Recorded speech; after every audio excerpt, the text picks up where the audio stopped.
He's garbage. He's a dirty, rotten traitor. And no good, rotten traitor. Other than Hillary Clinton, no American has been more attacked or savaged by Donald Trump than this Army Sergeant, Bowe Bergdahl. You know, in the old days when we were strong, you know what happens to Bergdahl? Bing, boom, he's gone.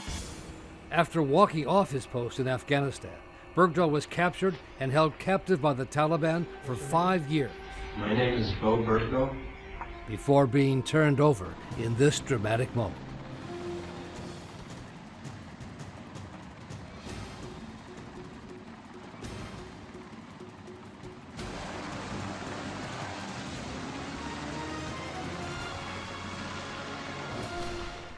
Today, Bergdahl, at a court-martial hearing at Fort Bragg, pleaded guilty to desertion. He told the military judge, "I understand leaving was against the law. I understand I endangered the safety of my platoon." The Army says at least 2 soldiers were seriously wounded in missions to search for Bergdahl. Tonight, in his first television interview, Bergdahl says the words of candidate Donald Trump, who is now his commander-in-chief, would have made a fair trial impossible. We may as well go back to kangaroo courts and lynch mobs that got what they wanted. The people who want to hang me, you're never going to convince those people. Bing, and it goes quickly, right? It's called, you're dead.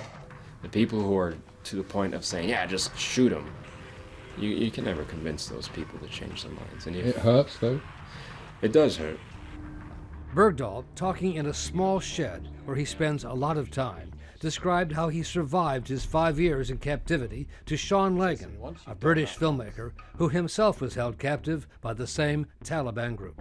When you're in a survival mode, there really are no rules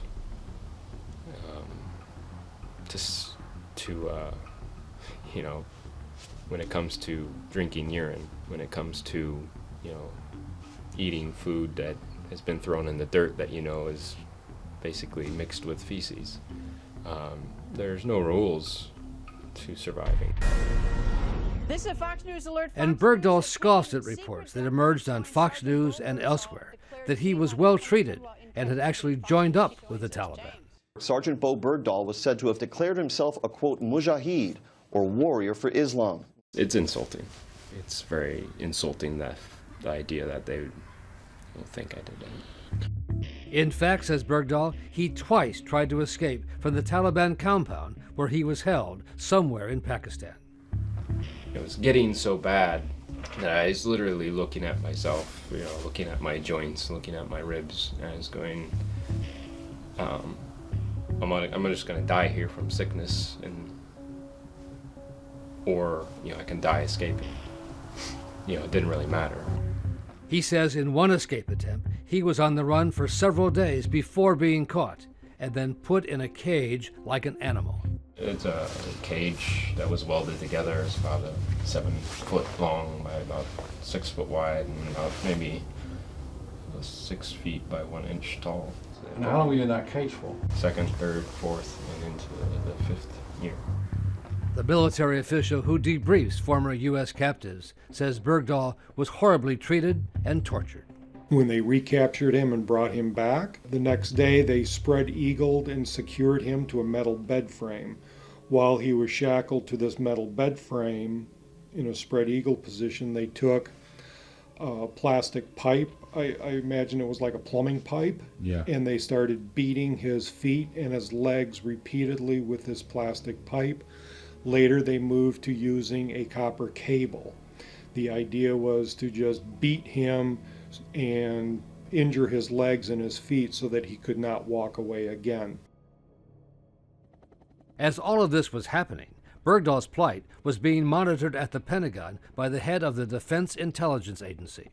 I am Lieutenant General, retired Mike Flynn. Flynn, who became President Trump's top national security advisor and is now at the center of the special counsel's Russia investigation, was also interviewed by Langan about Bergdahl. So for the first 24 to 72 hours, I mean, we were in crisis operations, and I was personally diverting every single capability, human intelligence-wise, to signals intelligence, to unmanned aerial vehicles, to space-based systems. I mean, we really turned on to find this soldier. So you believe, sir, that he did walk off the base with the intention of meeting the Taliban? Absolutely.